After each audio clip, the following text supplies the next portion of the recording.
Welcome to the Deep Dive, the Yeah. place where we take the most complex policy documents, research papers, and technical standards and really distill them into actionable, insightful knowledge for you. That's right.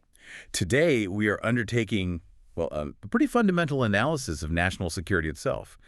We're looking at the entire mechanism designed to protect the Australian government. Yeah, and our source material is absolutely critical here. It's the Australian Government Protective Security Policy Framework, the PSPF, as it's known. PSPF, right? Specifically, we're using the latest release 2025. And look, this document, it's far more than just some advisory guide. It's really the legislative basis for protective security right across the Commonwealth. Okay, let's nail down the gravity of this framework right at the start. This isn't just, theory or some suggestions for best practice. No, absolutely not. It's a mandate. It comes down from the highest level of government. Right. The PSPF, the source material, defines it as a ministerial directive. Ministerial directive. Okay, so that carries weight. Huge weight. It means that the accountable authorities think the heads of departments, agency heads for every non-corporate Commonwealth entity. The ones covered by the PGPA Act. Exactly. Those ones under the Public Governance, Performance, and Accountability Act 2013. They are legally bound to comply. It's not optional. Wow. The PSPF sets the absolute minimum protective security standards. Its whole purpose is to mitigate risks to people, to information, and to resources as well. And by doing that, it sort of assures public trust. Precisely. Assuring trust in the government's ability to actually conduct its business securely. Doesn't matter if that entity operates, just in Canberra or if it has an international presence. So our mission today, it sounds ambitious maybe. Yeah. We want to give you, our listener, a clear pathway through this really comprehensive system. Yeah, it's a big job. We're going to unpack the architecture of Australian government security. We'll explore those 6 core interconnected domains. What are they again? Governance, risk. Information, technology, personnel, and physical security. The whole lot. Right. And we'll pull out some of the surprisingly granular rules, the real specifics that underpin how Australia protects its secrets. Yeah, we'll explore the whole ecosystem. Everything from who gets held responsible if there's, say, a massive data breach. Right up to the nuts and bolts. All the way down to the exact specifications of the locks you need on a door for a highly classified room. It's really a roadmap for security rigor that touches every single aspect of government work. Okay, let's start where the PSPF itself starts, governance. Mhm. Because, security doesn't just happen magically. It Right. needs a structured system, mandates, oversight. Absolutely. And the PSPF creates this formal 5-tiered hierarchy.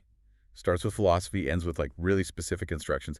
How does this structure actually work in practice? Well, it's designed really carefully to ensure clarity and avoid any ambiguity about what compliance actually means. So at the broadest level, the most philosophical level, you've got the principle. Big ideas. Yeah, the overarching statements of intent, the kind of mindset that has to guide all security thinking.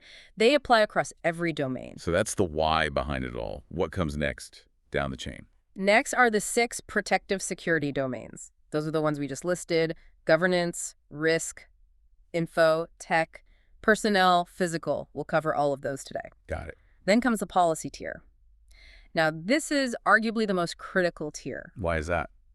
because it contains the explicit mandatory requirements, the things every entity must do to meet those minimum standards we talked about.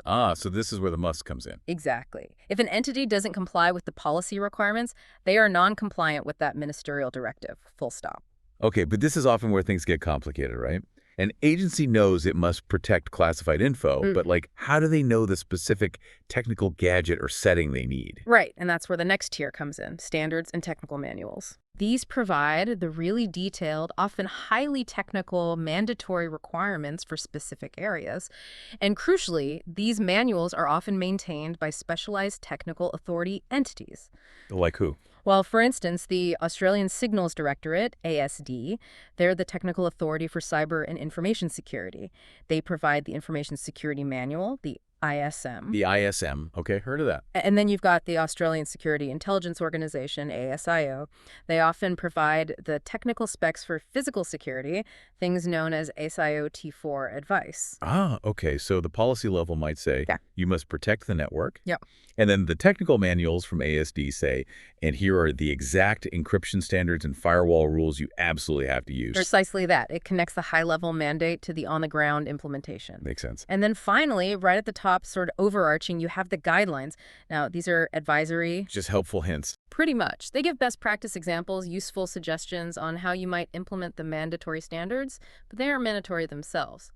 This whole structure, it ensures that the technical mandates, the really specific stuff, can stay current. Technology changes fast, even while the high-level policy remains stable. Right, okay. Given this enormous structure, accountability has got to be rock solid. Who ultimately carries the can? Who's responsible for security outcomes in an agency? That responsibility falls squarely, absolutely squarely, on the accountable authority. Which is usually the department secretary or the agency head. Typically, yes. Requirement 0006 is crystal clear on this. They hold the overall responsibility for protective security risk management, and they're answerable directly to their minister. Wow. No layers in between on that. And they must ensure that when they make security decisions like, say, opening a new overseas post or implementing a major new IT system, they have to consider the potential impact. Not just on their own patch. Exactly. Not just on their own entity, but on the whole of government security landscape. You can't have a decision that saves one agency a bit of money, but creates a massive vulnerability for everyone else. That's just not acceptable under the PSPF. Okay, but the accountable authority, they can't manage every single detail themselves, obviously. So they rely on this crucial security leadership trio. You mentioned the Chief Security Officer, the CSO, and the Chief Information Security Officer, the CSO. We hear those terms a lot. Yes, they're critical. What's the mandated relationship between these two? Because sometimes their priorities might clash, right? Oh, absolutely. Their roles are distinct, but the PSPF demands they work in a unified way. The CSO is kind of the central point for overall protective security arrangements. That's physical security, personnel security, the general governance stuff, security culture. The broader picture. Right. Whereas the CSO is laser-focused specifically on information and cybersecurity. They bring the deep, specialized technical skills needed for digital defense. But in today's world, those roles must overlap massively. Constantly. And that's why the PSPF mandates that the accountable authority must establish mechanisms to ensure the CSO and CSO work together. They need a consistent, integrated approach. This mandated collaboration, it sounds pretty essential.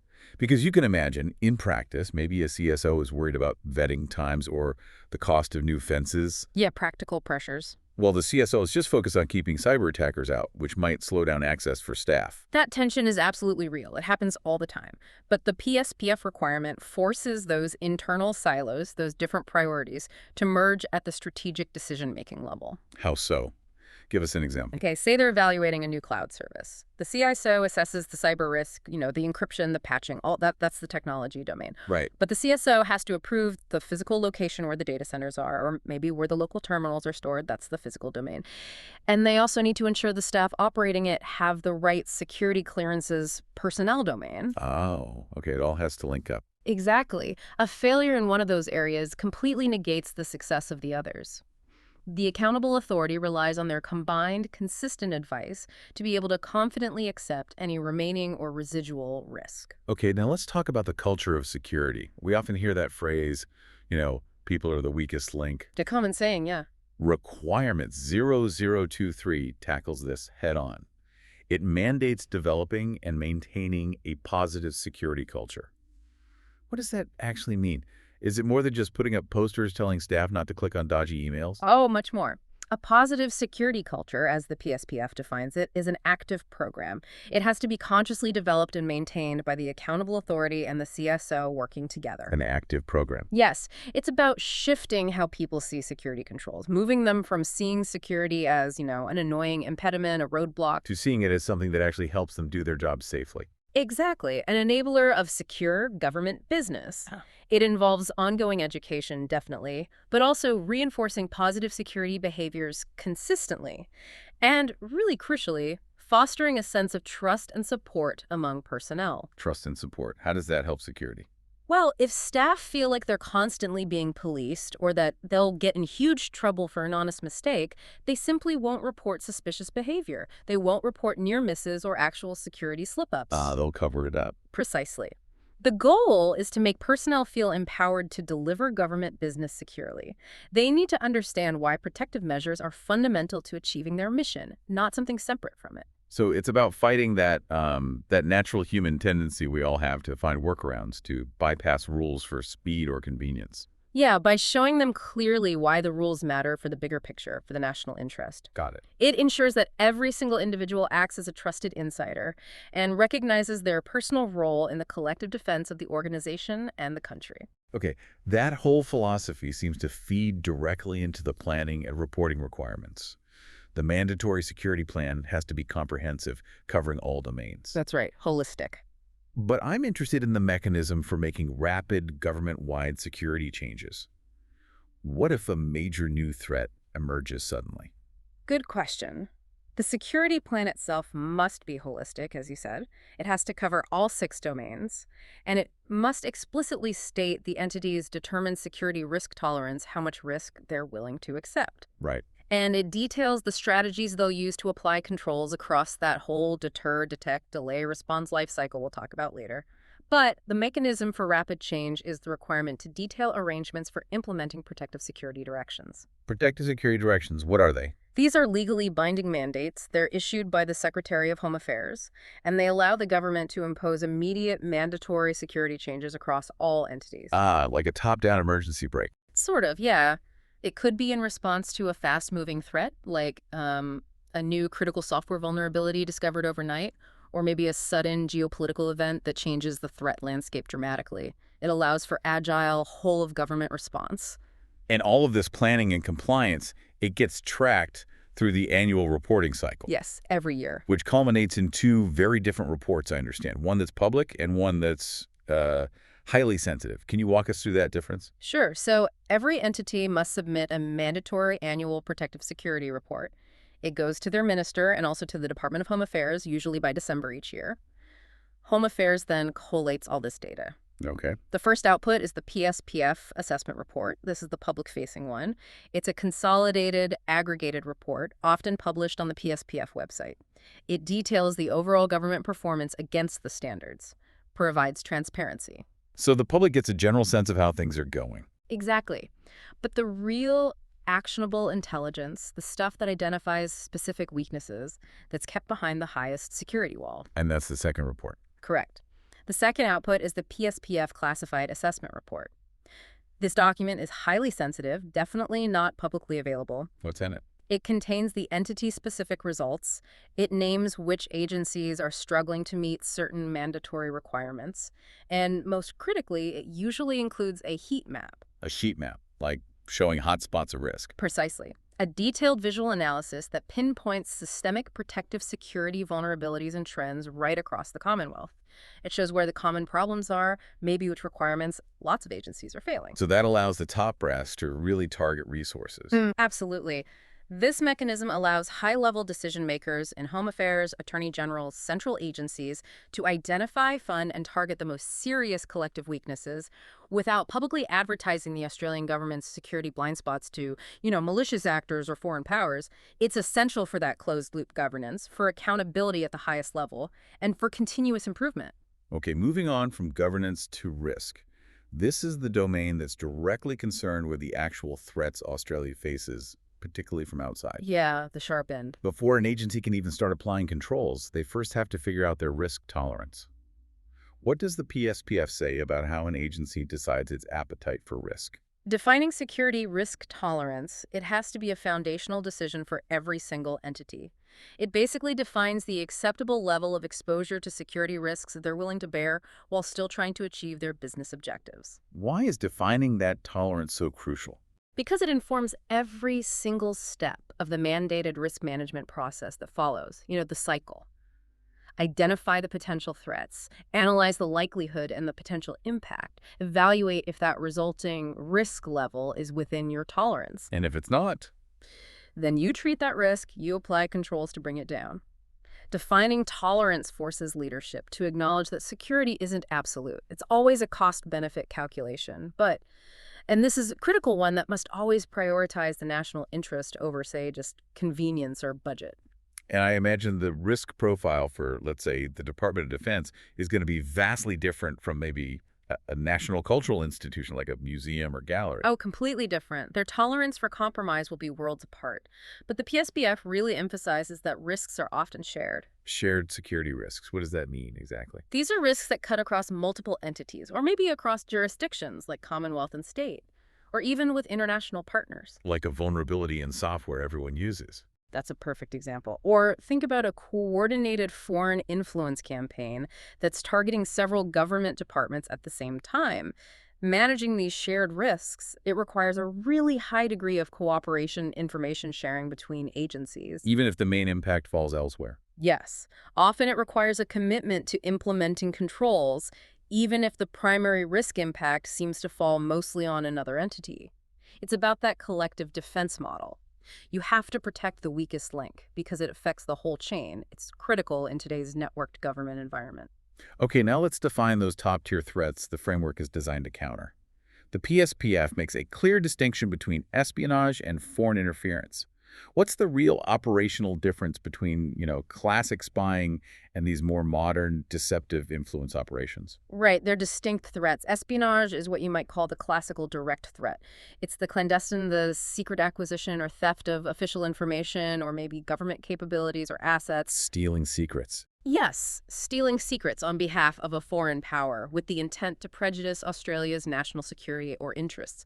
It could be political secrets, defense plans, sensitive economic data, you name it. Okay, so that's espionage. And foreign interference is less about outright theft. Yes, it's more about influence, but done covertly. Foreign interference is defined by activities that are clandestine or deceptive or coercive, or maybe even involve a threat to a person. And directed by a foreign power. Directed or subsidized by a foreign power, yes. And its goal isn't necessarily to steal the classified documents, but to covertly shape government decisions or policies, or maybe even undermine democratic processes, all to benefit the foreign power's interests. And crucially, without anyone knowing it's happening. Exactly, without transparent disclosure. And the PSPF makes a point of noting this has to be distinguished from open foreign influence. Like normal diplomacy. Right, where a foreign state openly and transparently advocates for its position through normal diplomatic channels or public relations, lobbying, etc., that's legitimate.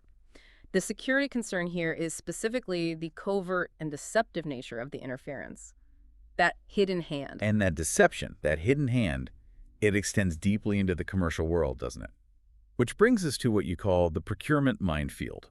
Foreign ownership, control, or influence. FOCI. Yes, FOCI is a major focus. Why is FOCI considered such an immediate security risk, especially when we think about government supply chains? Requirement 0046 really highlights FOCI because, think about it, contracted commercial providers often gain access deep inside sensitive government environments. They might handle sensitive data, work on government IT systems, even get involved in decision-making processes sometimes. Okay. Now, if an organization is determined to be under foreign ownership, control, or influence, it basically means that a foreign interest, and that could be a foreign state or maybe a state-linked company operating indirectly, has the potential to direct that organization's management or operations. So the risk isn't just that they might sneakily insert malicious code into software. That's one risk, sure. But the bigger risk often is that they might be compelled legally or otherwise by their home government to hand over sensitive Australian data they have access to. Or maybe subtly influence decisions or advice they provide in ways that conflict with Australia's national interests.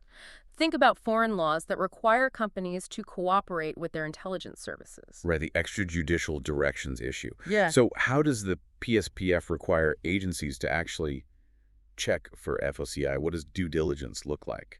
Entities must implement robust due diligence procedures for procurement and contracting. This often means things like requiring mandatory declarations from suppliers about their ownership structure, their board members, where their ultimate control lies. Digging deep. Yes, really auditing the supply chain sometimes. And utilizing resources and advice provided by agencies like ASIO, who have intelligence holdings that can help identify suspicious ownership patterns or operational control issues that might not be obvious on the surface. And it's not a one-off check. Definitely not. The due diligence has to demonstrate that the entity has taken reasonable steps to assure itself that any foreign influence doesn't create an unacceptable security risk. And it has to be a continuous risk management exercise throughout the life of the contract, because ownership and control can change. Okay, moving from corporate risk back to personnel risk. The PSPF gets incredibly specific about managing high-risk interactions involving government staff. Let's look closely at international travel. You mentioned this carries heightened risks. It really does. What practical measures are staff actually mandated to adopt when they travel, especially concerning their phones and laptops? Yeah, international travel is basically treated as operating in a high-risk security environment because we know many foreign intelligence services actively target government travelers, official or otherwise. So what do they have to do? The PSPF mandates specific mitigations. For official travel, staff are strongly advised and in some high-risk situations actually required to use burner devices. Burner phones and laptops. Yes, devices provisioned just for that trip, wiped clean of any sensitive data beforehand, and then ideally securely destroyed or at the very least thoroughly scanned for compromise upon return before they ever connect back to a government network. What about personal tech? Smartwatches, personal phones. They're strongly advised to leave personal electronic devices at home if possible, especially things like smartwatches or personal phones that might contain sensitive contacts, detailed location histories, personal emails, photos. Why are they concerned about personal devices? They're not connected to government systems usually. The concern is that foreign actors will use sophisticated means, maybe Wi-Fi sniffing, malware, even physical access if a device is left unattended to compromise not just the government-issued tech, but also personal mobile devices. To get what? To extract personal information. Build a detailed profile of the individual, their habits, contacts, vulnerabilities, all useful for future, highly tailored cultivation efforts, maybe blackmail attempts, or even gaining access credentials. Even a seemingly minor compromise of a personal device can create a massive future vulnerability for the individual and their agency. And those malign actors, they aren't just waiting for people to travel overseas, are they? They're actively scanning professional networking platforms like LinkedIn. Absolutely. Which brings us back to that social media prohibition you mentioned, requirement 0050, about not publicizing your security clearance level. Why is simply stating you have, say, an NV2 or PV clearance online so dangerous? Because for a foreign intelligence service, information is gold. If you advertise your specific security clearance level, NV2, PV, TSPA, whatever, and maybe you also list specific job responsibilities or projects you've worked on, You're basically putting a target on your back. you've just drastically simplified their targeting process. Requirement 00P4 forbids this because it hands them a precise data point. Okay, this person has access to high-value information, probably in this specific area, and they're cleared to this level. And they use that how? Foreign intelligence services use this kind of public visibility, harvested from LinkedIn, Facebook, even academic sites, to craft highly personalized and seemingly innocuous approaches. Maybe a fake job offer, an invitation to a conference, a connection request from someone appearing to be in their field. Social engineering. Exactly. Highly tailored social engineering designed to lead towards cultivation, recruitment, or maybe tricking the person into clicking a malicious link for a cyber attack. The goal of that rule is simply to reduce the digital profile that makes government staff, especially cleared staff, attractive and easy targets to identify and approach. Keep a low profile. This smooth transition from focusing on external threats to looking at internal vulnerabilities leads us perfectly to the final critical point in this risk section, the focus on the insider threat. Yes, a huge area of concern. How robust must an entity's insider threat program be? And how does the PSPF actually define the harm an insider can cause? An insider is defined really broadly in the PSPF. It's any current or former personnel, including contractors, consultants, even secondees who has or had authorized access. And the harm. The harm they cause can be intentional. Think espionage, leaking classified data, sabotage of systems, or it can be unintentional, maybe through negligence, carelessness, or just not following security policies properly. Both can be incredibly damaging. And these programs are mandatory. The PSPF states that developing and maintaining an insider threat program is mandatory for all entities that manage security clearances. This reflects the hard-won experience, frankly, that the greatest damage often comes from someone already inside the secure perimeter. And these programs, they have to be proactive, not just reactive. What does that proactive integration look like in practice? Yes, absolutely proactive and prevention-focused. They must be holistic, requiring the seamless integration of controls and monitoring across all the security domains we're discussing. Give me an example of that integration. Okay, imagine the program links data from personnel security, maybe monitoring changes in behavior, reports of unusual stress or unexplained wealth, results of ongoing vetting checks. Then link that with ICT controls monitoring for anomalous network activity, like someone suddenly downloading huge amounts of data or trying to access files way outside their normal job function, maybe logging in at odd hours. And physical security too? And physical security monitoring for unauthorized attempts to access sensitive areas, tailgating, that sort of thing. The idea is if an employee starts showing signs of, say, financial distress, personnel data point, and then suddenly starts trying to access highly classified project files they have no reason to look at, ICT data point, the integrated program is designed to flag that combined pattern before a major security incident actually occurs. So it's about connecting the dots across different systems. Exactly. It's a continuous, layered defense designed to spot potential indicators early, intervene appropriately, maybe with support, maybe with closer monitoring, maybe investigation, and manage the risk humanely but decisively before it escalates. Okay, let's dive into the absolute core of protective security, the information domain. The classification system itself is the central mechanism that defines how much protection any piece of information needs. It's fundamental. So what's the basic fundamental rule about how classification levels get set in the first place? Requirement 0060 is key here. It states that official information must be classified by the originator. The originator. Yeah, that's the entity or sometimes the individual who created the information or perhaps first received unmarked material from outside government. And critically, the classification must be set at the lowest reasonable level. Lowest reasonable level. Why is that important? It's designed to prevent what's often called classification creep. That's where documents get needlessly overclassified, maybe out of habit or excessive caution. And that causes problems. Big problems. Overclassification hinders legitimate information sharing, both within government and sometimes with partners. It makes operational work incredibly cumbersome and expensive if everything needs top-level handling when it doesn't really warrant it. So, lowest reasonable level is the rule. Okay, let's quickly run through the scale again, maybe focusing on the thresholds where the potential damage really ramps up. Sure. It starts at the bottom with official. Compromise here causes no or insignificant damage. Then you have official. Sensitive. Compromise might cause limited damage, maybe to individuals' privacy or routine government operations. Okay, that's the lower end. Then you move into the properly classified, the more sensitive categories. Protected is the first one. Compromise here would cause serious damage. This often relates to things like sensitive policy development, law enforcement information, or large amounts of personal data where a breach would be serious. Right. Then Secret indicates that compromise would result in extreme damage. This typically covers significant national security matters, defense capabilities, intelligence reporting, critical infrastructure vulnerabilities, things that could really harm Australia's interests or safety if they got out. Yeah, the top. And right at the top is top secret. This is reserved for information where compromise would result in catastrophic damage. Utterly grave damage to national interests, maybe compromise major intelligence sources or methods, endanger lives, or fundamentally undermine national security strategy. So highest stakes imaginable. Now, once that main classification is set, official, protected, secret, top secret, there are often additional layers of warnings applied, right? The security caveats. That's right. These aren't classifications themselves, are they? They're more about restricting who can see it, even if they have the base clearance. Exactly. Caveats are special warnings that must accompany a classification. They never replace it.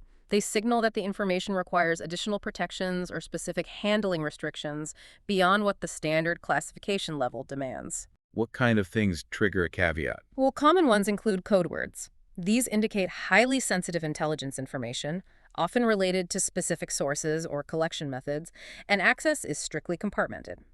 You also have foreign government markings, indicating the information originated from or is shared with a partner nation, and it requires handling according to specific agreements. Like secret role, FVA.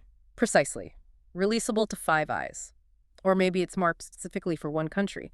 And there can be other special handling instructions, too, for niche protective requirements like legal privilege or cabinet confidentiality. Okay. Now, let's talk about the information that demands the absolute tightest chain of custody imaginable. Accountable material. Yes, the highest level of control. What defines this category? What information falls into it? And what kind of auditing does the PSPF impose? Accountable material is basically the most sensitive physical and electronic information. The stuff whose loss or compromise would be absolutely catastrophic or, at minimum, extreme. So this category automatically includes all top secret information, regardless of whether it's paper or digital. All top secret. What else? And it also includes all code word information, whatever its base classification might be. Plus, certain other materials might be designated accountable based on specific handling caveats or high-risk assessments. And the handling requirements. Requirement 0072. Requirement 0072 mandates extreme rigor. Entities must maintain an auditable register. Usually this is a classified document register or CDR or some equivalent electronic system. This register has to track every single piece of accountable material, its creation, who has it, every time it's moved or transferred, copied, or destroyed. So you know where every single top secret document is at all times. That's the goal. Regular spot checks and formal audits of these registers are absolutely mandatory. They have to ensure that the chain of custody is verifiable, unbroken, at all times. If a piece of top secret material cannot be accounted for during an audit, it triggers an immediate major security investigation. It's taken extremely seriously. This level of physical rigor, tracking individual documents, it seems almost, I don't know, old-fashioned in our digital world. But clearly, physical documents still matter enormously at these high levels. Oh, absolutely. Paper trails still exist for the most sensitive things. And this is where the PSPF gets incredibly granular, almost surprisingly so. Let's explore some of those physical handling rules, starting with storage. You mentioned SEEC containers before. Yes, SEC, the Security Equipment Committee, their approval is key. The storage requirements for classified physical information, they're specified right down to the type of container and lock used. Why such detail? It reflects that delay function we talked about in physical security. You need to physically slow down anyone trying to get unauthorized access. So for classified physical info, the container safes, cabinets, secure rooms even, must be approved by SCEC. And SCCC containers aren't just like the safe you buy at Bunnings. No, definitely not. They aren't standard commercial safes. They are specialized storage units that are designed and rigorously tested to resist specific levels of attack, both covert entry, like lockpicking or manipulation, and forcible entry, like drilling or cutting for a specific defined period of time. Okay, so what's the difference then, say, for storing top secret material? What kind of container is needed? Right. For top secret physical information, when it's held inside a properly certified Zone 5 area, which we'll get to, it must be stored in an SCEC Class B container. Class B minimum. Minimum. Class A is recommended if the risk assessment suggests a higher threat environment. The key difference between Class A and B is usually the lock type and the tested resistance time. Class B containers use high-security, SCEC-approved mechanical or electronic combination locks and are built to specific construction standards that provide a known, tested time of resistance against various attack methods. Whereas a standard commercial safe. With standard commercial safe, even an expensive one, it lacks that independently verified security assurance against sophisticated attacks. It might be vulnerable to easier lock manipulation or covert entry methods that wouldn't defeat a SCEC-approved lock. The PSPF demands that verifiable resistance time to delay compromise. Okay, what about the reality of modern work? Working from home exploded during the pandemic and is still common. But the PSPF rules seem very clear, maybe even inflexible, about what level of classified information can ever leave the secure government office. They are extremely restrictive, and for good reason. Table 5 in the PSPF lays it out. Top secret and secret physical information are explicitly not permitted for regular home-based work. Full stop. Not allowed at all. What about protected? That's lower down. For protected information, the PSPF lists it as not recommended. Now, if an entity decides, for some exceptional reason, that protected physical information absolutely must be handled outside the secure facility, like for essential work from home, it's only possible after a whole series of hoops are jumped through. Such as? Such as a formal documented security risk assessment of the proposed home working environment must be conducted. Specific entity procedures for handling it securely at home must be developed and followed strictly. And secure storage, usually equivalent to a SCEC Class B container or potentially even a secure room, must be mandated, installed, and verified at the home location. That sounds like a lot of effort and risk. It is. The inherent loss of control over the security perimeter, the risks of oversight, compromise by family members or visitors, insecure networks, it makes taking protected physical information home a very significant risk decision for the agency. It's definitely not routine. Okay, and once that classified material, physical material, reaches the end of its useful life, the disposal requirements are equally strict. right down to the type of shredder you have to use. Absolutely. Careless disposal of classified waste is a classic vulnerability, easily exploited. So while routine official stuff can follow standard office recycling or disposal procedures, Anything classified needs special treatment. yes, the destruction of classified information that's anything from protected upwards must comply with SIO T4 technical advice. The source material, the PSPF, and supporting documents explicitly mandate the use of specific crosscut shredders. Crosscut, not strip cut. Why the difference? Because crosscut shredders turn the paper into tiny confetti-like fragments that are extremely difficult, if not practically impossible, to reconstitute. Whereas strip shredders, the kind that just cut paper into long ribbons, are explicitly not approved for classified information destruction. Because you could potentially piece the strips back together. Exactly. The long strips often retain enough sequential text to be painstakingly reconstructed by a determined adversary. That seemingly small detail about shredder type ensures the information is actually truly destroyed and unrecoverable. Incredible detail. Finally, in this section, let's talk about sharing information. Inside Australia, within government, the need-to-know principle acts as the main gatekeeper, right? That's the fundamental domestic principle, yes. But internationally, the rules get much, much tighter. Significantly tighter. Domestically, need to know means that just having the right security clearance isn't enough to get access to classified data. You must also have a genuine operational requirement. You need the information to actually perform your specific job duties. Access is granted based on role, not just clearance level. Okay.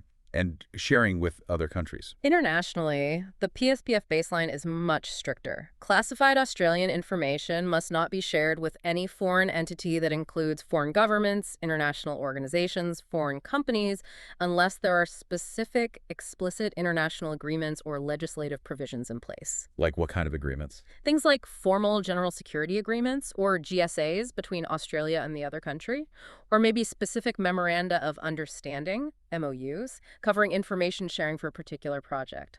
These agreements are crucial because they ensure, or should ensure, that the foreign partner commits to applying equivalent protective security standards to the Australian information they receive. Right, so you need that formal assurance first. But even if you have a GSA in place, say with a close ally like the US or UK, there's still one ultimate firewall, one type of marking that generally cannot be shared, even with our closest friends, without extreme high-level approval. That's right. You're talking about the STO rule, requirement 0080. AUSTIO, Australian eyes only. What makes AUSTIO the absolute red line in information sharing? The AUSTIO caveat signifies that the information is uniquely sensitive Australian intelligence or assessment. Often it reveals highly sensitive sources or methods that Australia uses independently, or it might contain incredibly specific national security assessments or capabilities that are vital only to Australia's interests and must not be exposed even to allies. So, requirement 000 says what exactly? It states, quite unequivocally, that information bearing the AUSTIO caveat is never shared with a person who is not an Australian citizen. Full stop. Never. Even if they have the right clearance from their own country and there's a GSA. Even then, the AUSTIO rule overrides any GSA or standard bilateral sharing agreement. The only theoretical way around it is if the Australian Accountable Authority grants a highly specific, complex, documented exemption. Which must be incredibly rare. Extremely rare. It usually requires very high-level approval, sometimes even needing cabinet endorsement, depending on the sensitivity. And typically, such exemptions, if ever granted, would only apply to vetted citizens of our closest Five Eyes intelligence partners, US, UK, Canada, New Zealand, and even then, subject to the strictest possible handling conditions and non-disclosure agreements. AUSTIO is the ultimate boundary marker, designed to protect the independence and the crown jewels of Australia's own intelligence and sensitive national security information. Okay, all this rigor over protecting information, classifying it, handling it, shredding it. It's pretty pointless if the people who have access to it are untrustworthy or compromised. Absolutely. Personnel security is critical. So, moving into the personnel domain, the vetting process, the security clearance process, it's designed to assess two fundamental things about a person, their eligibility and their suitability. What are the core components of each of those assessments? Right. Eligibility deals primarily with the objective baseline criteria needed to even be considered for a clearance. The big ones are being an Australian citizen and having a checkable background. Checkable background, we'll come back to that. What about suitability? Suitability is the more subjective assessment. It's about integrity. It's looking at the individual's character, their trustworthiness, their judgment, their maturity, their personal circumstances, their associations, basically determining if they possess the necessary stability and reliability to be trusted with protecting classified information and adhering to security procedures. And vetting applies across the board. Yes, vetting is mandatory for all personnel, government employees, contractors, consultants who need ongoing access to classified government resources. That applies right from the lowest clearance level, baseline, all the way up to the highest, top secret privileged access, or TSPA. Okay, let's focus on that massive hurdle you mentioned, the checkable background challenge. We know what a checkable background is. It means the vetting agency can reliably verify your identity, your activities, where you've lived, who you've associated with, for the required period. Sometimes that's 5 years, sometimes 10 years, sometimes even longer, or your whole life for the highest clearances. That's right. They need to build a picture. But what constitutes an uncheckable background? And why does the PSPF treat this as such a significant potential threat? An uncheckable background typically arises when an individual was born in or has spent a significant portion of their life, especially their formative years, living or traveling extensively in what's deemed a high-security risk country. Why does that make them uncheckable? Because in many of these countries, the Australian Authorized Vetting Agency, the AVA, usually the Australian Government Security Vetting Agency, AGSVA, or an authorized agency like AHIO or Defense, simply cannot perform reliable checks. Official records might be inaccessible, they might be easily forged, or they might be controlled by a hostile foreign government intelligence service who could provide false or misleading information. There's no way to reliably verify the person's identity, their past activities, or their true associations over the required period. And this obviously raises a serious national security concern, particularly around foreign intelligence trying to infiltrate the government. It absolutely does. An uncheckable background prevents the AVA from confidently ruling out two critical risks. First, the risk that the individual holds concealed ideological beliefs, loyalties, or associations that are hostile to Australia's interests. Okay. And the second risk? Second, and perhaps even more operationally critical from an espionage perspective, it prevents the AVA from identifying potential foreign intelligence insertion.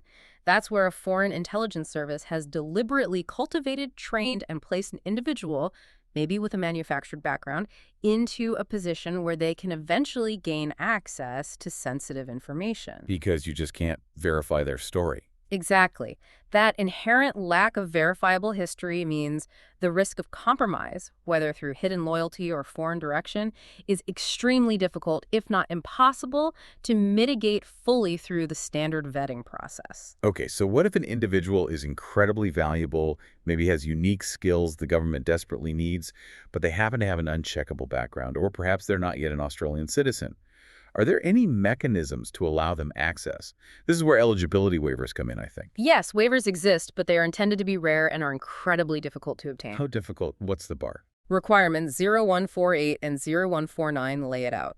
The accountable authority, the agency head, can waive the citizenship or checkable background requirements only when there is an absolutely exceptional business requirement. Exceptional, not just, it would be convenient. Definitely not convenience. Yeah. It has to be proven and documented that the individual possesses unique, specialized skills or knowledge that are critical to the national interest, and that the advantage of having that specific person in the role outweighs the significant security risks identified due to their background or citizenship status. And that involves ASIO. It requires a robust, formal, documented risk assessment, which must explicitly factor in current ASIO threat advice, particularly concerning the specific country of origin or concern. It's a very high bar. And these waivers, they're tied to the specific job, right? They don't just give the person a pass for any government role. That's a crucial point.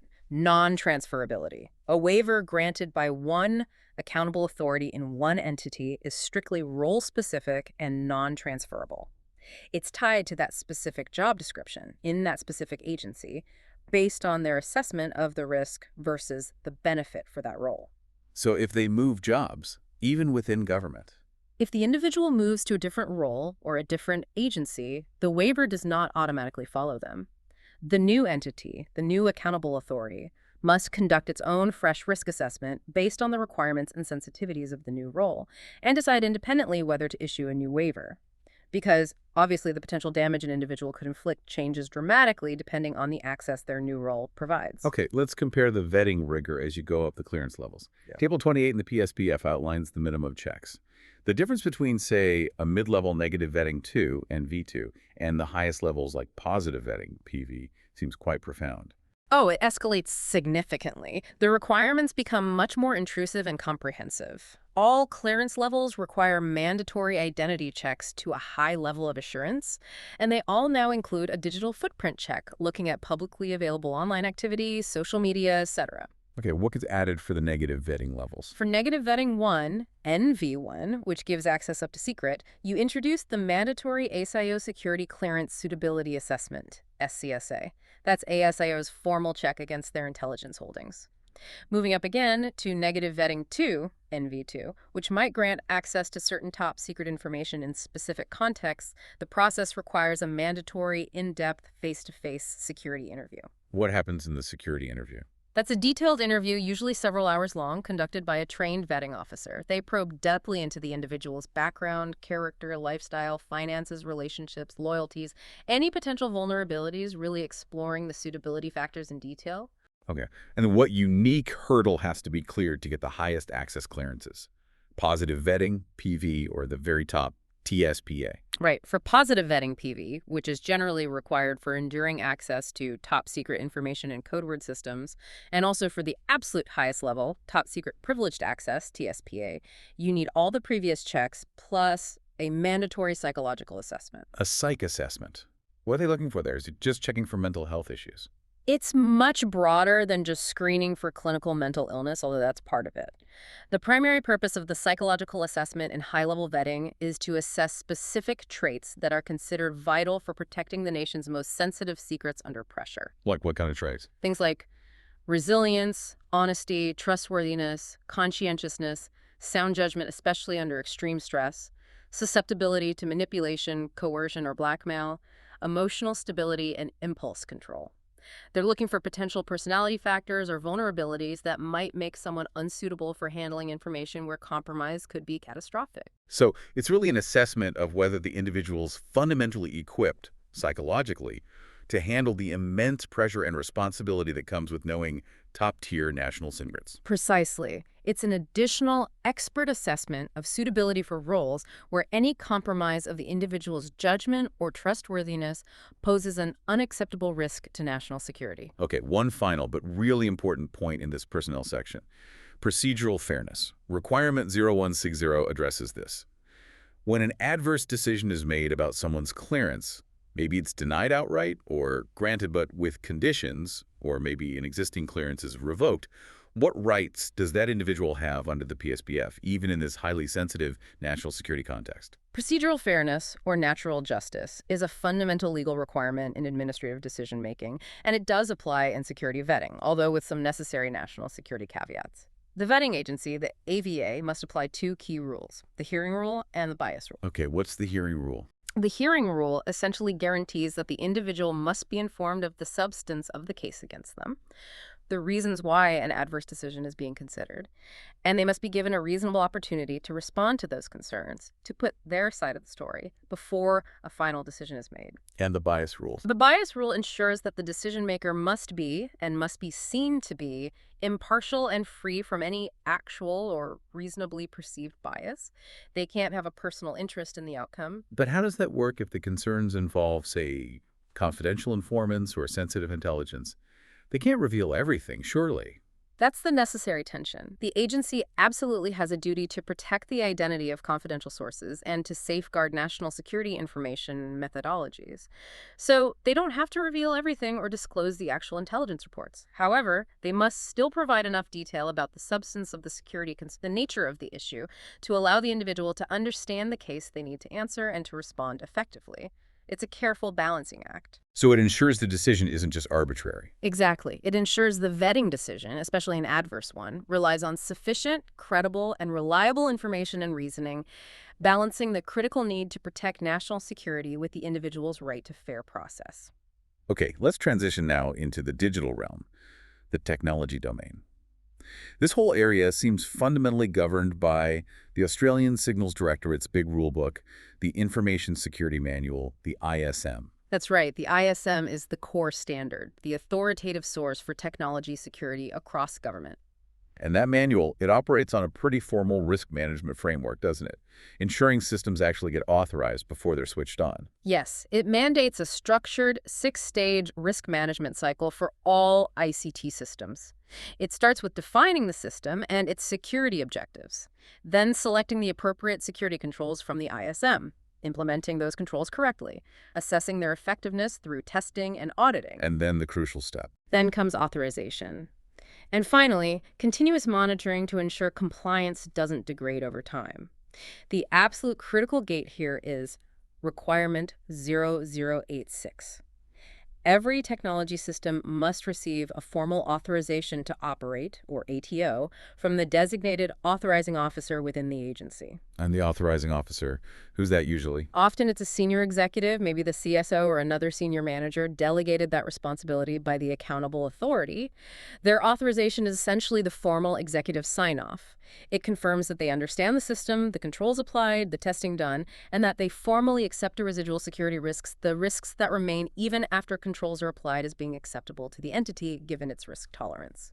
So if the authorizing officer looks at the assessment and thinks the leftover risk is still too high, then the system simply cannot go live, or it might need significant remediation before it can be reconsidered for authorization. That ATO is the formal acceptance of risk. okay, that focus on continuous assessment, continuous monitoring, it seems deeply tied to a more modern cybersecurity philosophy that we hear a lot about now, zero trust culture. Yes, zero trust is a guiding principle. What practical changes does the PSPF actually demand to embed this zero trust idea? Section 14.1.1 talks about it. Is it just a buzzword? No, it's definitely more than a buzzword, though implementing it fully is complex. Zero trust fundamentally moves away from the old castle and moat perimeter defense model. You know, the idea that if you're inside the network firewall, you're automatically trusted. Which we now know is flawed. Deeply flawed, especially with mobile workforces, cloud services, and sophisticated attackers who often get inside. The PSPF requires adopting the guiding principles of zero trust, which state that security controls must operate on the core premise that no system, user, or network is inherently secure, regardless of its physical or network location. Trust is never assumed. It must be continuously verified. So what does that mean in practice? Continuous verification. It forces practical changes like network microsegmentation, breaking the network into much smaller, isolated zones, so an attacker can't easily move laterally if they compromise one part. It also means adopting identity-centric access control. Access isn't granted just based on where you are, inside-outside, but continuously verified based on who you are, strong authentication, what device you're using, is it healthy, compliant, and what specific resource you're trying to reach, under the principle of least privilege. So even if I'm logged into the network, I might still be challenged for authentication again if I try to access a particularly sensitive database. Exactly. Or your access might be adjusted dynamically based on context or detected risk. This continuous monitoring of identity, device health, and behavior, especially looking for unusual lateral movement within the network, is absolutely key to detecting insider threats or compromised accounts much earlier. Okay, the immediate practical implementation of basic cyber defense is encapsulated in the Essential 8 mitigation strategies from ASD. Yes, the foundation. Why are these specific 8 strategies prioritized so heavily? And why the mandate for entities to reach maturity level 2? The Essential 8 are prioritized because ASD's analysis, based on real-world incidents and threat intelligence, shows that implementing just these 8 controls effectively mitigates the vast majority, something like 85% or more, of common, opportunistic, and even targeted cyber attacks that rely on known techniques. They are the basics of cyber hygiene. And maturity level 2, what does that signify? Reaching maturity level 2, which is mandated across government for internet-connected systems under requirements 0099 to 0106, means achieving a significantly more robust and resilient level of security. It moves beyond just, we've applied the control somewhere, to we have effectively implemented the control, it's operating consistently across most or all systems, and we can prove it. It's designed to thwart adversaries who are more sophisticated than your average script kiddie, including state-sponsored actors using common tools and techniques. Can you give us a bit more detail on what maturity level 2 actually looks like for, say, 2 of the most critical ones? authentication and patching. Sure. For authentication, Maturity Level 2 mandates widespread, robust, and non-bypassable multi-factor authentication, MFA, not just for external access like VPNs or cloud services, but also critically for all privileged user accounts like system administrators, and even for regular users accessing sensitive data repositories internally. This dramatically reduces the risk of credential theft being effective. Right. And for patching, level 2 isn't just patching once a month. No way. Maturity Level 2 for patching applications and operating systems means moving beyond slow, reactive patching cycles. It requires rigorous, timely patching based on a defined risk assessment. Specifically, security vulnerabilities rated as critical or high by the vendor must generally be patched within 48 hours of the patch becoming available for internet-facing services and key systems to meet Level 2 compliance. 48 hours, that's tight. It is tight, but it's necessary. It ensures the government isn't running systems with known, easily exploitable flaws that attackers are actively scanning for.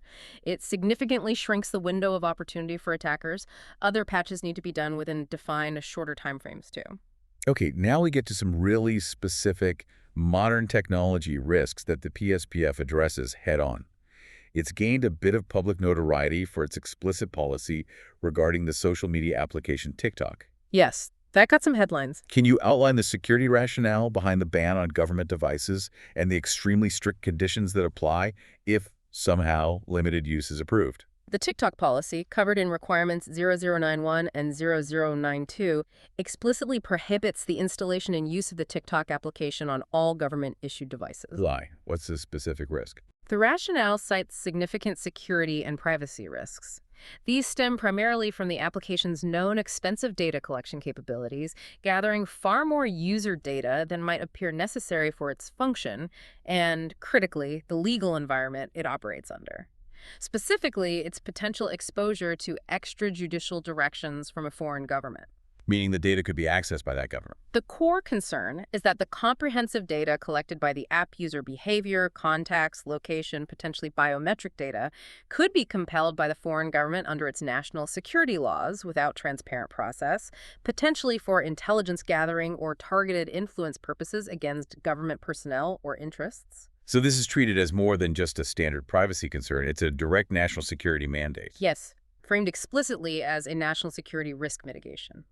Now, what if an agency genuinely believes it has a legitimate business reason to use TikTok, perhaps for public health messaging or youth outreach? Yeah. Can they get an exemption? Exemptions are possible, but the required mitigations are extreme, making it highly impractical for most purposes. If the agency's CSO or CSO formally assesses and approves a specific, documented, legitimate business reason, the PSPF dictates that the application must only be installed and used on a separate, standalone device. Standalone how? A device that is completely isolated, physically air-gapped from any government network. It cannot process, store, or access any official or classified government information whatsoever. Think a dedicated cheap phone bought just for that purpose. And use it carefully. And furthermore, the personnel using it must employ strict operational security protocols, minimizing metadata, not revealing sensitive locations or information, perhaps using it off-site, and the device itself must be stored securely when not in active use. This strict isolation is designed to ensure that the data collection inherent in the application cannot possibly be leveraged to compromise sensitive government systems, data, or personnel. Okay. Looking even further ahead now, the PSPF is already mandating action on threats that haven't fully materialized yet, specifically the risk posed by future quantum computing. Yes, the quantum threat is on the horizon. Why must government entities start worrying about this now and begin using post-quantum cryptography for new systems? The threat isn't here yet, is it? The threat isn't fully here today, but the risk exists now. Quantum computing, when it reaches sufficient scale and stability, what's called a cryptographically relevant quantum computer, CRQC, poses a generational risk to most of the encryption we rely on today, like RSA and ECC. It will be able to break current encryption. Yes. Algorithms like Shor's algorithm, run on a powerful enough quantum computer, will be able to break the mathematical problems underlying today's public key cryptography relatively easily. The critical risk right now is what's called harvest now, decrypt later. Harvest now, decrypt later. Exactly. A sophisticated foreign adversary can intercept and steal massive amounts of encrypted Australian government information today, emails, databases, diplomatic cables, military plans, and simply store it indefinitely. They can't read it now. But they know that once they develop or gain access to a CRQC, maybe in 5, 10, 15 years, they will be able to go back and decrypt all that historical data they harvested. Wow, so secrets being created today could be exposed years down the track. Precisely. That's why Requirement 0212 mandates that entities must start planning for this now. When procuring new cryptographic equipment or developing new systems that will handle sensitive or classified information with a long confidentiality lifespan, they must select and implement approved post-quantum cryptographic PQC encryption algorithms. Algorithms designed to resist quantum attacks. Yes, algorithms based on different mathematical problems believed to be resistant to attack by both classical and quantum computers.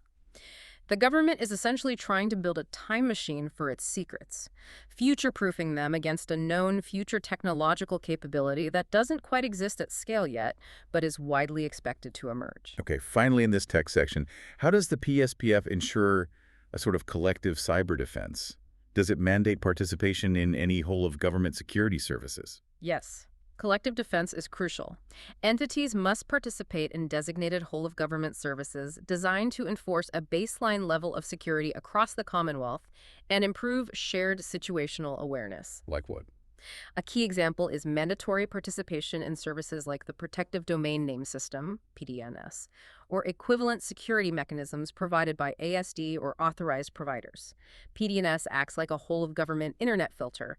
When a government computer tries to connect to a website or server, PDNS checks the domain name against a constantly updated list of known malicious domains. And blocks it if it's bad. If it's a known phishing site, malware distribution point, or a command and control server for hackers, PDNS simply blocks the connection automatically, stopping the threat before it can even reach the user or the network.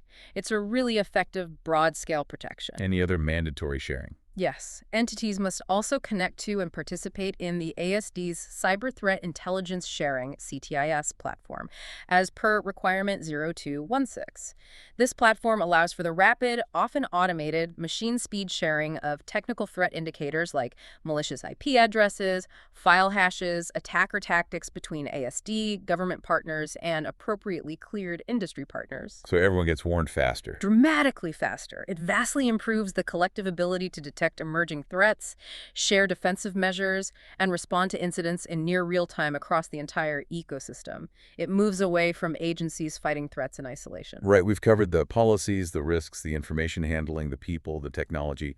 Let's conclude our deep dive with the final domain, physical security, the tangible protection of government buildings, rooms, assets. The walls, doors, and locks, basically. The framework describes physical security using a kind of life cycle approach, based on successive layers of security. Can you unpack that concept? Yeah, the physical security lifecycle, it's built around the fundamental concept that you need layered defenses to properly protect sensitive people or assets. You don't just rely on one control, like a single strong door. Layers of the onion. Kind of, yeah. These successive layers are designed to work together to fulfill 5 core security functions. First, deter unauthorized access attempt in the first place. Things like clear signage, fences, visible guards, good lighting can make potential intruders think twice. Okay, deter first. Then, detect any unauthorized access attempt quickly and reliably. That's your alarms, motion sensors, CCTV cameras. Third, delay the intruder for a meaningful amount of time if they do get past the deterrence and detection. This is where your strong doors, SEEC-approved locks, secure containers, reinforced walls come in. They buy you time. Time for what? Time for the fourth function, respond effectively. That might be on-site security guards arriving, police being dispatched based on the detection alarms. The amount of delay needed depends on how long the response force takes to get there. Makes sense. And the fifth. And finally, recover. Having plans and capabilities in place to manage and recover from a security incident if the other layers are breached, business continuity plans, incident response procedures. The synergy, especially between detect, delay, and respond, is critical. You need enough delay time to allow your response force to actually intercept the intruder before they achieve their objective. Okay, and this physical layering approach, it's formalized in the PSPF through the concept of security zones, right?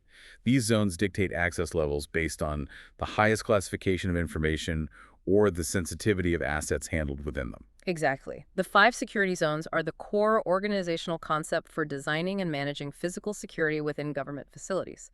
Table 37 outlines them. Can you walk us through how the risk and restrictions escalate as you move up through the zones? Sure. Zone 1 is basically unrestricted public access areas. Think the public lobby of a government building, maybe a public counter area. Minimal security controls. Zone 2 is usually restricted public access, maybe areas where visitors need to register or be met, but staff can generally move freely, still not for classified material. Okay, where does the classified environment really begin? The properly secured classified environment starts at Zone 3. Zone 3 facilities have no public access whatsoever. Access is strictly limited to authorized personnel who have a need to be there. And crucially, any visitors who are granted access require a close escort at all times. Meaning someone has to watch them constantly. Yes, visually supervised every moment they are within the zone. Zone 3 is the minimum standard physical environment required for handling physical protected information routinely. And the restrictions keep ramping up. They do. Zone 4 adds more stringent physical controls, maybe higher rated doors and locks, enhanced detection systems. It's often used for secret information handling or sensitive operational areas. And then you reach the pinnacle, Zone 5. Zone 5, the highest level. What defines that? Zone 5 is the entity's highly restricted office area. This is where top secret information is routinely stored, handled, or discussed. Access control here is extremely stringent. It typically mandates dual-factor authentication for all personnel seeking entry, maybe a swipe card plus a PIN or biometrics, and of course, only personnel with the appropriate high-level security clearance and a verified need to know are ever allowed entry. Visitors are almost never permitted, and if they were in some extraordinary circumstance, the escort requirements would be immense. Okay, now, validating that these zones actually meet the required standards involves a rather bureaucratic-sounding process of certification and accreditation. It can seem that way, but it's a vital assurance step. This is where the technical authorities like ASIO often step back in, right? Can you clarify the distinct roles? What's certification versus accreditation, especially when we talk about that highly restricted Zone 5? Right. They are two distinct but linked processes. Certification is the technical assessment. It's the process that formally confirms that the physical security controls implemented for a specific zone actually meet the minimum mandatory requirements set out in the PSPF and the relevant ASIO T4 physical security standards. Who does the certifying? For zones 1 through 4, the entity's own chief security officer, CSO, or their delegate, usually provides the certification based on assessments. However, because Zone 5 is designed to protect top secret material, the stakes are much higher. For Zone 5 areas, the certification authority must be an external, designated technical authority entity specifically, ASIO T4, the part of ASIO responsible for physical security standards and advice. So ASIO themselves have to sign off that the Zone 5 build meets the grade. Yes. This ensures an independent, expert national security assessment, confirms that the physical safeguards, the walls, doors, locks, alarms, soundproofing, everything, meet the absolute highest standards required to protect the nation's most critical secrets from physical or technical penetration. Okay, so that's certification verifying it's built right.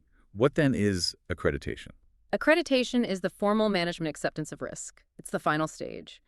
The designated authorizing officer, usually the agency's CSO, again for most zones, reviews the certification report provided by themselves or by ASIO-T4 for Zone 5 and any other relevant risk information, and then formally accepts any residual physical security risks associated with operating that zone. They are formally signing off that the zone is fit for purpose. Are there exceptions to the CSO accrediting?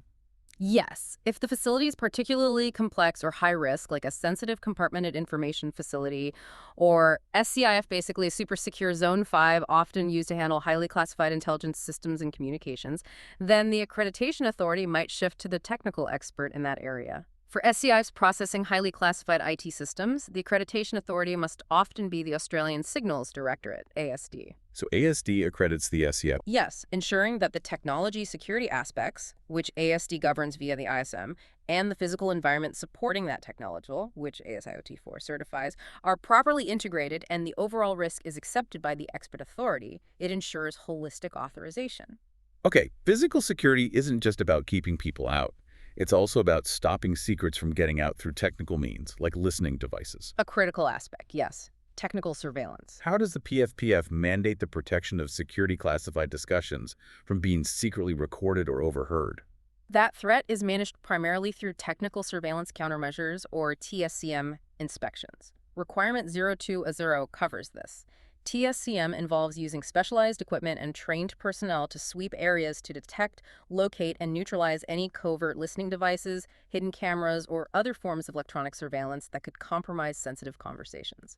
And where are these TSCM inspections absolutely non-negotiable? They are considered mandatory, as per Table 48, for all Zone 5 areas, and especially critical in any rooms or facilities within Zone 5 where top-secret discussions are regularly held. Think high-level committee rooms, secure briefing rooms, ministerial offices handling TS material. Why mandatory there? Given the catastrophic damage that could result from a technical compromise of a top-secret conversation, entities must seek specific advice from ACOT4 regarding the required frequency and scope of these TSCM inspections. It might involve regular sweeps, pre-meeting checks, post-meeting checks, even continuous monitoring in some ultra-sensitive locations, all designed to provide confidence in the integrity of those critical discussions. Okay, finally, let's loop back one last time to the real physical nuts and bolts. Gore and lock standards. The PSPF, as we've seen, doesn't just say get a good lock. It specifies exactly what level of SEC-approved hardware is required for the restricted zones. Yes, the hardware requirements are very specific and are tied directly back to the security zones, again reflecting that delay function. Table 43 details this. So what's the difference? While the lower security zones, Zone 1 and Zone 2, might be able to use good quality commercial-grade locking systems, as soon as you get to the perimeter Zone 3 and higher, so Zone 3, Zone 4, and Zone 5, all perimeter doors must be protected by SCEC-approved Security Level 3, SL3 locks, and associated hardware. SL3, what does that designation mean in practical terms? The SL3 designation signifies a lock mechanism and associated door hardware, like hinges, frames, door construction, that has been rigorously tested and approved by SCEC as being highly resistant to various forms of attack for a specified minimum time. It provides significant resistance against covert entry methods like picking, bypassing, impressioning, as well as against forcible entry attempts using common tools. So it guarantees a certain level of delay against skilled attackers. Exactly. This level of specification ensures that the physical hardware itself provides the necessary, quantifiable delay function to support the whole security lifecycle. Detect, delay, respond. And it's not just the lock. The rigor extends to ensuring the entire door assembly, the door itself, the frame, the hinges, even any vision panels or adjacent walls, meets the mandatory delay standards for that zone level. It has to be a complete, integrated, secure barrier. #tag outro. This deep dive into the Australian Government Protected Security Policy Framework, the PSPF release 2025, has certainly been eye-opening. It really reveals this incredibly comprehensive and meticulously integrated security architecture that's designed to protect the Australian national interest. It really is comprehensive. We've seen how security starts right at the top, you know, with the accountable authority being directly answerable to their Minister for Compliance. Yep. But then it filters right down into the most incredibly granular details. Things like the mandatory requirement for specific SEC Class B containers for top-secret physical material. Or the exact requirements for using crosscut shredders, not strip shredders, for classified waste. Exactly. And that zero-tolerance policy towards unidentified foreign ownership, control, or influence, FOCI, in government contracts and procurement. And the framework really forces that integration we talked about. It demands genuine, documented collaboration between the Chief Security Officer and the Chief Information Security Officer to manage these complex, overlapping risks. Yeah, breaking down those traditional silos. While at the same time, building really robust defenses against the insider threat, using mandated proactive monitoring programs that link personnel, cyber, and physical security data. That holistic view is key. And the boundaries the framework sets, they're incredibly firm. Things like the almost non-negotiable Australian eyes-only rule for information sharing. The ultimate red line. And the intense psychological vetting that's required for anyone needing a positive vetting clearance. It all just underscores the sheer severity of the threats the government believes it's facing. Absolutely. I think what the PSPF demonstrates really clearly is that modern protective security has to be a holistic, integrated defense effort across all 6 of those domains working seamlessly together. Yeah. It acknowledges that the rapid speed of technology, Things like emerging quantum computing threats and the inherent vulnerabilities of personnel, whether through social media exposure, accidental mistakes, or those difficult, uncheckable backgrounds, require constant vigilance. And they require incredibly specific, mandated controls to maintain Australia's defensive posture against sophisticated adversaries, including state-level actors. Which leaves us, and you, our listener, with this final provocative thought to maybe mull over.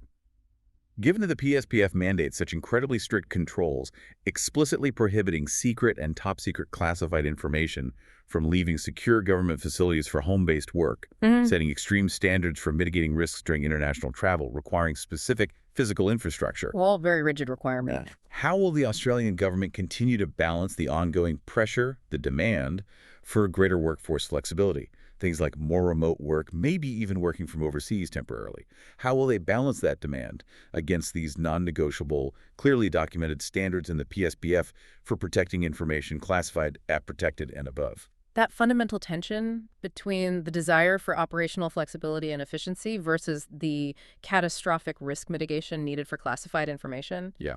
That tension seems like it will absolutely define the major challenges and probably the evolution for the PSPF in the years ahead. How do you stay flexible while remaining secure against these kinds of threats? A tough balancing act indeed. Something to keep an eye on.